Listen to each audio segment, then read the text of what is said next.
Depuis hier, les Américains suivent avec passion une nouvelle affaire d'enlèvement. Il s'agit de la fille d'un des plus grands patrons de la presse américaine, Patricia Hearst. We'll do everything we can in our power to get Patty back. Mom, Dad, I'm okay. I think it was all because I was Patricia Hearst. I mean, if I were nobody, none of it would have happened. Bon, je vais vous raconter l'histoire de Patricia Hearst. Patricia Hearst, c'était la fille d'un grand magnat de la presse américaine, d'un homme très riche. Patricia Hearst, elle a été enlevée à l'âge de 19 ans par un groupe d'extrême gauche qui s'appelait l'Armée de Libération Symbionnaise. Je sais pas ce que ça veut dire symbionnaise. Et donc en fait leur but c'était d'échanger Patricia, on va l'appeler Patty, parce que son surnom c'est Patty Hearst. Donc leur but c'était d'échanger Patty Hearst contre les membres de leur groupe qui étaient en prison. Donc de faire libérer les membres et de relâcher Patricia. Sauf qu'évidemment ça n'a pas marché. Donc ils ont demandé autre chose. Ils ont demandé que le père de Patricia Hearst, qui était très riche, je vous le rappelle, donne l'équivalent de 70 $ de nourriture à chaque personne économiquement faible de Californie. Donc ça fait beaucoup. En gros, il en avait pour 6 millions de dollars. Il a réussi à payer ces 6 millions de dollars grâce à beaucoup de dons, sauf que, en gros, la distribution de nourriture n'a pas été bien organisée, mais du tout. C'était vraiment le bordel, pardon du mot, mais c'était vraiment ça. Tout le monde n'a pas eu à manger, etc. C'était vraiment mal organisé. Alors, l'Armée de Libération Symbionnaise, l'ALS, ils ont décidé de lui demander le double alors.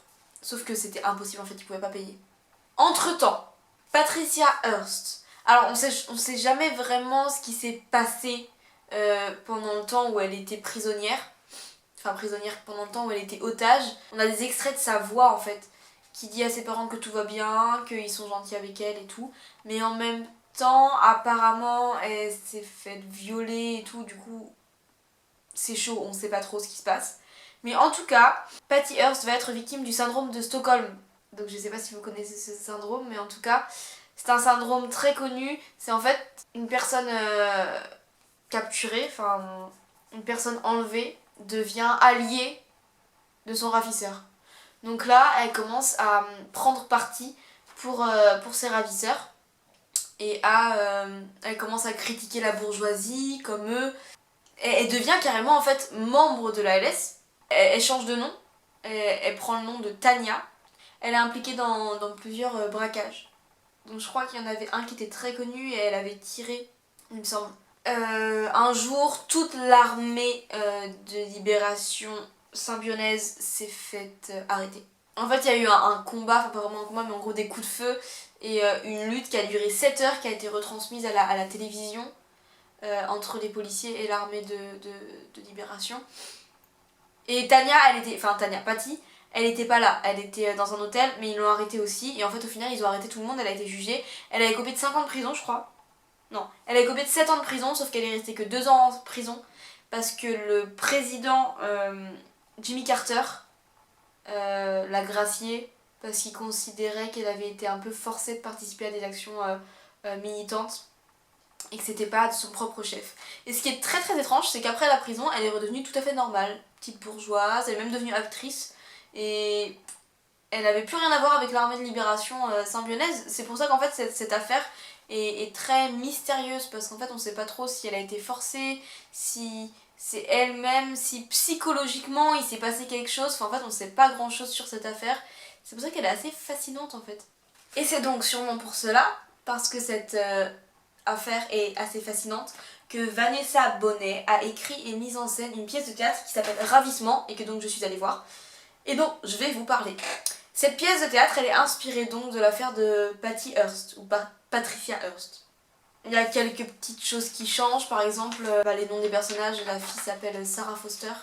Il n'y a pas vraiment de temporalité, on sait pas à quelle époque c'est, on sait pas où ça se passe.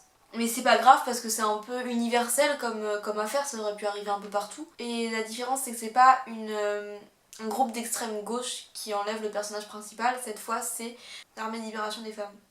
Enfin bref, un groupe féministe quoi.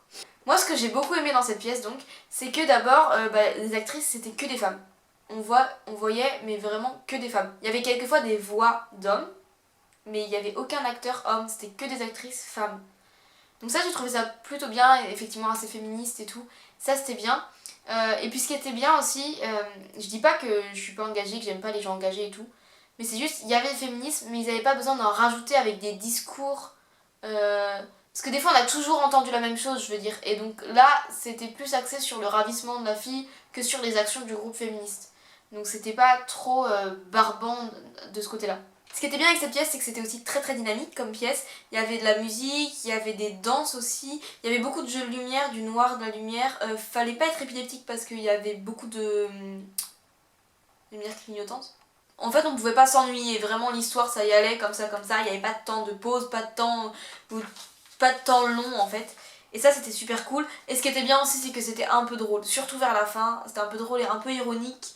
Et un peu aussi de l'humour, mais ouais, plutôt de l'humour ironique ou l'humour un peu... l'humour où tu te dis un peu what the fuck, pourquoi elle rigole de ça, c'est pas drôle mais en fait c'est drôle. Je sais pas si vous comprenez ce que je veux dire, j'espère que si. Il y a juste un truc que j'ai pas trop aimé, c'est qu'il y a une des actrices, je trouvais qu'elle jouait... Enfin j'ai eu du mal avec sa manière de jouer. Mais à part ça, vraiment c'était super intéressant. Pas comme les pièces que j'avais vues avant, c'est-à-dire que toutes les pièces que j'avais vues avant c'était soit haut en couleur, soit très émouvant. Ça c'était plutôt vraiment comme une pièce de théâtre, c'était pas très abstrait, ça ressemblait. C'était vraiment une histoire quoi. Et il n'y avait pas de message derrière, enfin sauf peut-être qu'il y en avait mais moi j'ai pas compris en tout cas. Et voilà, je suis allée voir cette pièce avec mon père qui a beaucoup aimé aussi je crois. Et voilà, donc cette pièce était super et puis je vous la conseille aussi. Et à bientôt pour une nouvelle revue théâtrale.